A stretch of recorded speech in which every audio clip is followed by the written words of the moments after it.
Hello everyone, this is Ohio Dan. Today's topic for discussion is the idea that no one should have an inordinate amount of power over you in your own life.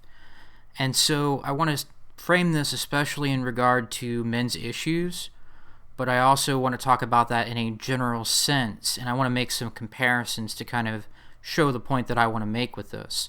So when discussing men's issues, particularly with an individual man basically describing why it is that he's not going to get married, why it is that he's very careful with the women that he works with so that they don't have the opportunity to say that anything bad happened between them. He's very careful in terms of not putting himself in a compromised position with a woman. The response that you usually get, of course, the typical response is, well, not all women are like that. And the issue of NWALT has been discussed extensively. But this is typically the response that you get, that, well, the risk of entering into a conventional relationship with a woman or in dealing with women in your life in general, that risk is somehow worth it as long as you find a good woman to be with, as long as you don't interact with any of the supposed bad women. So you just have to find the women that you trust, the women that are supposedly good, particularly in a relationship more than anything else. And then you can still get married and have kids and everything will turn out great. Now, there are two really common responses that I've seen to that idea, to the idea of NWALT within the manosphere. One response is basically to say that, well, yes, all women are like that. And it's basically an attempt to explain female nature and say women tend to be hypergamous, they tend to be solipsistic, whatever ideas you want to apply. You know, they tend to only value men for what they do, for what men do for them. And if they think they can get someone better, they're always looking for the bigger, better deal. That this is part of female nature.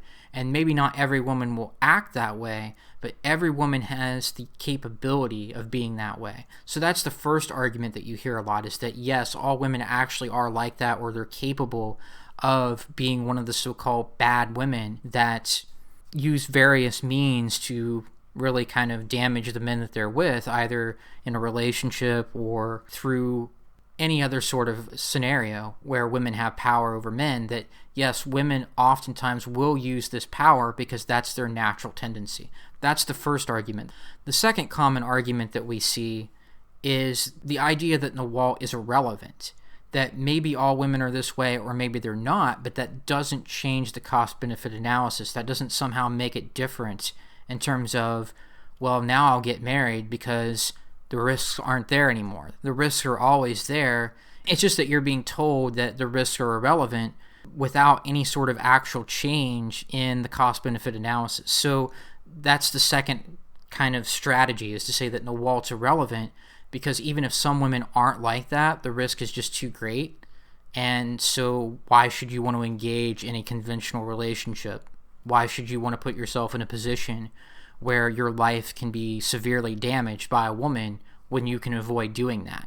So what I want to say in this video is that these are both valid arguments, of course, that you could try to explain how women have a natural tendency to be like that, to not treat men fairly, not treat the man that they're with well if society facilitates them getting away with that. Or you can talk about how, well, there are some women that don't do those things, but it's irrelevant because it doesn't really change the bigger picture. But what I want to say is there is a simpler, I think more definitive argument that can be made so that responding to the idea of NWALT in itself isn't really even necessary. And that is the understanding that giving anyone the power to destroy your life by getting you kicked out of your own home, or having you arrested on a false charge with no evidence, or getting you fired from your job, or ruining your reputation by spreading lies and basically turning people against you, or being in a position to take half of your stuff at any time with support of the legal system.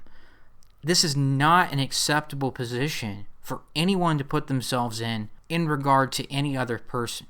In other words, at some point, it doesn't even matter what genders you're talking about. At some point, it doesn't even matter if you're talking about a man and a woman. It doesn't even matter whether you're talking about a gay couple or whether you're talking about just people in general in life where one person has too much power over another person's life. Doesn't make any difference after a certain point whether you're talking about the woman having the power over the man or not. No one should have that kind of power to completely ruin you and destroy you by someone voluntarily putting themselves in a position for that to happen. No one should have a metaphorical gun pointed to your head with the capability of pulling the trigger anytime they want. And so you don't even have to talk about whether all women are going to be willing to do this or not. You don't have to talk about how there are some good women out there who supposedly should have that sort of power over you. No, you don't give that kind of power to anyone. It doesn't matter who you are. Even if you're a woman, why would you give any other person that much power in your life to completely ruin your reputation, get you fired, get you kicked out of your own home, weaponize your own children against you, and so forth? No one who respects themselves and who wants to have a good life and who wants to be successful and to have healthy relationships can possibly put himself in that position once he realizes what's going on. And so this idea of, oh, it's about the women, you have to prove that all women are like that, or you have to somehow respond to the Nawal argument at all, I don't think that's true. I think you can simply look at it for what it is in terms of not being willing to give anyone that much power, anyone that much of authority over your life and over your well-being.